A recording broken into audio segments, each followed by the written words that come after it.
देश में चर्चित लोगों की अगर एक सूची बनाई जाए तो उसमें एक नाम और बड़ा नाम एक ऐसे कवि का आता है जो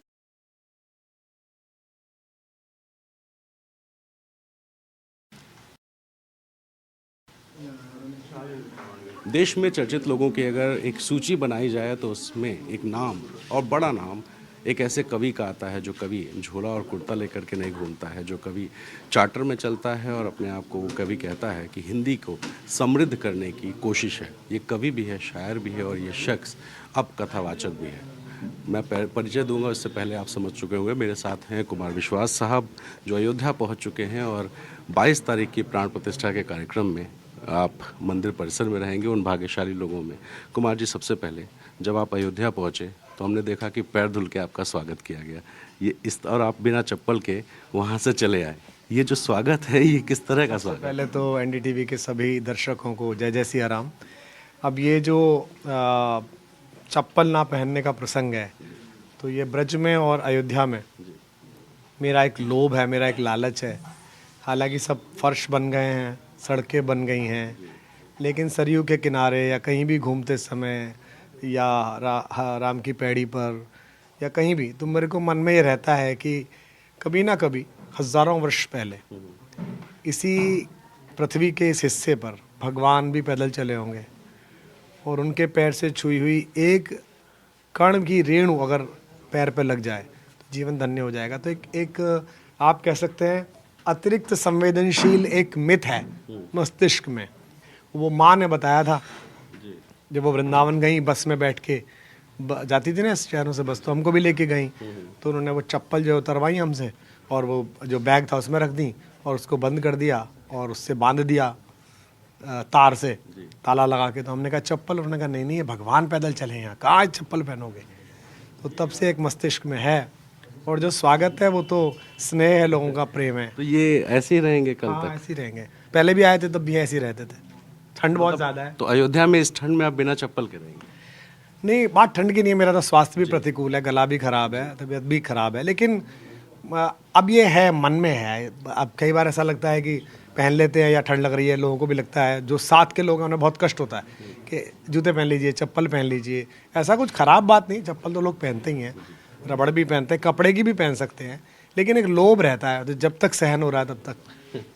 अब दूसरा सवाल सर ये कि अयोध्या पहुँचे, पहली अनुभूति, क्योंकि कल एक ऐतिहासिक दिन है और उससे पहले जब आप अयोध्या पहुँचे हैं, चेहरे पे मुस्कुराहट है, भाव किस तरह के?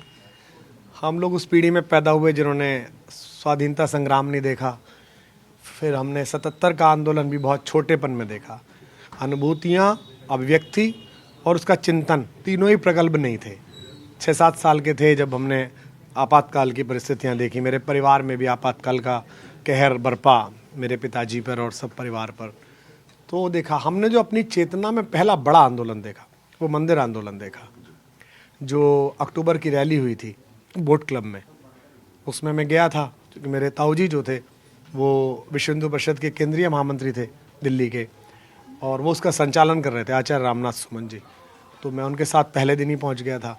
तो हमने इस आंदोलन को परवान होते हुए, इस पर राजनीति होते हुए, इसके विरोध में सरकार बनते हुए, इसके समर्थन में सरकार बनते हुए, इस मुद्दे के राजनीतिक धरातल पे अप्रासंगिक होते, प्रासंगिक होते, सब तरह के रूप देखे हैं। अस्तित्व को मानने वाले भी देखे हैं और नकारने वाले भी। हाँ, दोनों देखे हैं और दोनों के सत्परिणाम और दुष्परिणाम भी देखे। मतलब जिन लोगों ने ये कहा था कि मेरी सरकार आएगी तो मैं फला चीज़ बनवा दूंगा, यहाँ पर नाम भी नहीं लेना चाहता, उनका हमने प्रचंड आवेग भी देखा। उसके बाद अब ये समय भी देख रहे हैं। तो ये जिस भी संकल्प शक्ति की वजह से हुआ है, एक मेरी पूरी पीढ़ी का एक सपना था और कई बार बड़ी बेबसी महसूस होती थी, इसलिए नहीं कि बन नहीं रहा है, इसलिए कि इतने पवित्र आध्यात्मिक और सहज मुद्दे को इतना वितंडा भरा राजनीतिक मुद्दा बनाया गया कि या तो आप इधर खड़े हो या फिर आप इधर खड़े हो, बीच में जगह नहीं थी। क्योंकि सियासत से काम हो रहा था, मोहब्बत से नहीं हो रहा था। मेरे जैसा व्यक्ति अगर होता तो मैं तो ये कहता कि भाई दोनों पक्ष सहमत हो जाएं। हमारे दूसरे पक्ष के साथी भी कहते कि भाई इनके 3 बड़े रहनुमा हैं, हमारे यहाँ तो पैगंबर भी नहीं है ना, संदेशवाहक नहीं है, भगवान का बेटा भी नहीं है, भगवान ही था। तो मेरा भगवान यहाँ आया था, पैदा हुआ था, मेरा भगवान मथुरा में पैदा हुआ था, मेरा भगवान काशी में निवास करता है। तो तीनों लोग मान लेते बैठ के, दोनों लोग सरकारों को बता देते कि आप मत आना बीच में। पॉलिटिकल पार्टीज कहते हैं आप बाहर रहिए, भाई है मेरा, इसका बड़ी आस्था जुड़ी हुई है, दे देते हैं। जैसे घरों में होता है भाईचारा। हाँ, जैसे क्या होता है कि कोई कोई बच्चा, दो बच्चे एक कमरे में सोते हैं और वो एक तरफ सोता है बेड के, एक तरफ बच्चा, तो उसको आदत पड़ जाती है मैं इधर सोता हूँ, तो दूसरा बच्चा उसकी इच्छा मान लेता है। कई बार जो बड़े बच्चे होते हैं वो भी मान लेते हैं। तो मेरा मन था कि इस देश में बड़प्पन दिखाना चाहिए था लोगों को, लेकिन दुर्भाग्य रहा कि नहीं दिखाया गया। तो आज सदियों की प्रतीक्षा के बाद ये पुण्य पर्व आया है और इसका साक्षी बनने का अवसर मुझे मिल रहा है। तो मैं सौभाग्यशाली भी हूँ और प्रसन्न भी हूँ, और अंदर से एक दुख भी है कि इतना, मुझे इस बात का दुख नहीं है कि ये हो रहा है, मुझे इस बात का दुख है ये पहले क्यों नहीं हुआ। चलिए, पहले तो मैंने माना कि ब्रिटिश नहीं चाहता था कि हम साथ रहें। 75 में जो शांति के ध्वजवाहक आए थे, जिनके कपोत आसमानों में उड़ के चीन और भारत को एक कर रहे थे, वो लोग मिलके जरा इन्हें भी एक करा देते। चीन तो बहुत दूर था, उससे तो बाद में कर लेते, उसने फिर भी पीठ में चुरा घोंपा, हम सब तो अपने ही थे। तो कहते हैं यार कि बैठो और मत झगड़ा करो, बना लो यहाँ पर। चलिए, अब तो जो हुआ हुआ। कुमार जी, टेंट वाले रामलला का दर्शन तो आपने किया होगा। जी किया, बहुत दुख में किया, बड़ा कष्ट में किया। अभी सुप्रीम कोर्ट ने जब बाद में सामान्य लोगों के आवागमन पर रोक लगाई, उसके 2 दिन पहले ही मैं यहाँ अपने अपने राम करने आया था अवध विश्वविद्यालय में। तब मैंने एक तरह से 2-3 दिन पहले ही संध्या की आरती के समय दर्शन किया। तो कष्ट भी हुआ, दुख भी हुआ बहुत ज़्यादा।